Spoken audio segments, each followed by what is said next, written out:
সকলে চলে এসেছো? হ্যাঁ হ্যাঁ, আমরা সকলে চলে এসেছি। এবার তুমি তোমার ঝুলি থেকে গপ্প বার করে আমাদের শোনাও। হ্যাঁ, কানা মামার এই গপ্প ছাড়া আর কি আছে তোমাদের দেওয়ার মতো? শোনো তাহলে। এক রাজা। না না মামা, আর রাজা রাক্ষস নয়। কেন, কি হলো? তুমি জানো তিতলিরা কত পশু পাখিদের গপ্প জানে? আজ আমাদের পশু পাখিদের গপ্প বলতে হবে। ঠিক আছে, তাই শোনাবো, কিন্তু তোমরা গপ্পগুলো চিরদিন মনে রেখো। শোনো তাহলে।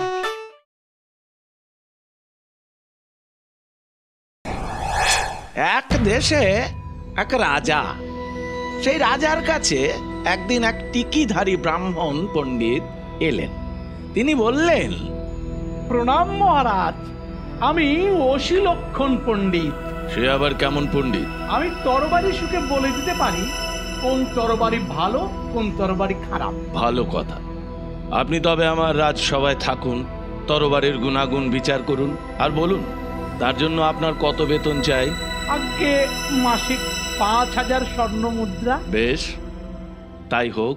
এরপর থেকে অশিলক্ষণ পণ্ডিত রাজসভায় বসে তরবারির গুণাগুণ বিচার করেন।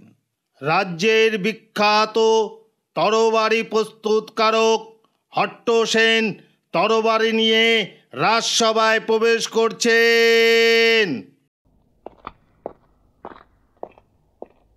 কই দেখি তরবারি খানা।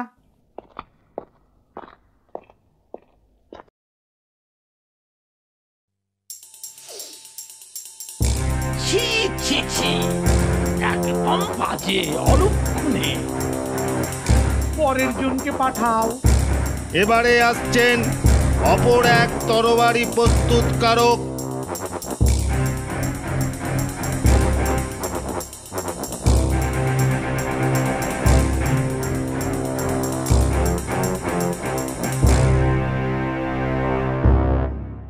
সে কি গো, পণ্ডিত তরবারি ছুঁড়ে ফেলে দিল। তবে আর বলছি কি, দেখো তরবারিতে হয়তো সত্যি কোনো খুঁত ছিল। আমারও তাই মনে হয়। এবার আরো নিখুঁতভাবে আরো খেটে একটা তরবারি বানাবো। দেখি পণ্ডিত কি করে ফেরায়।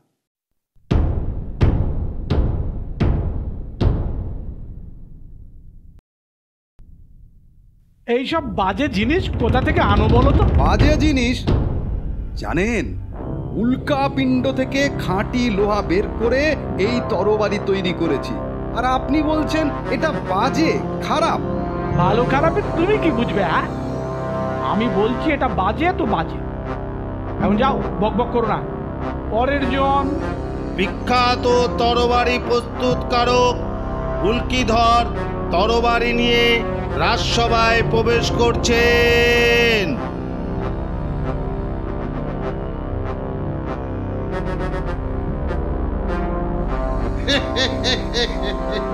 এই তরবারিটা দেখুন তো পণ্ডিত মশাই। খাসা তরবারি, এর মূল্য ১০০০ স্বর্ণ মুদ্রা হওয়া উচিত মহারাজ। প্রহরী, একে ১০০০ স্বর্ণ মুদ্রা দিয়ে তরবারিটা নিয়ে নাও। যথাজ্ঞা মহারাজ। উল্কিধর, এবার তবে আমার পাওনাটা দাও। নিশ্চয়ই, এই নিন ১০০০ স্বর্ণ মুদ্রার বখরা, ১০০ স্বর্ণ মুদ্রা। ও তাহলে এই ব্যাপার, দাঁড়াও দেখাচ্ছি মজা।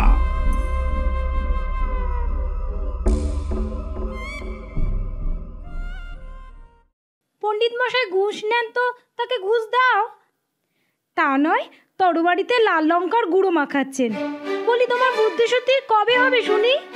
বুদ্ধি আছে বলেই আমি এই কাজটি করছি, আর কেন করছি সেটা সময় হলেই জানতে পারবে।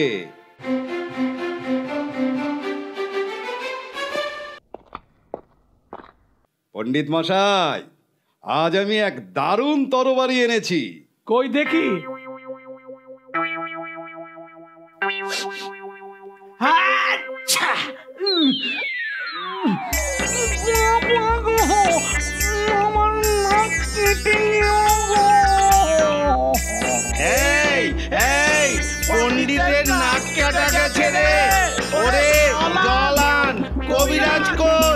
কবিরাজকে ডাক। বেটা এইবার খুব জব্দ হয়েছে, কিন্তু আর এখানে দাঁড়িয়ে থাকা ঠিক হবে না। মানে মানে পালাই এখান থেকে। হট্টসেন তো পালালো, কিন্তু অশিলক্ষণ পণ্ডিতের হলো মহা মুশকিল।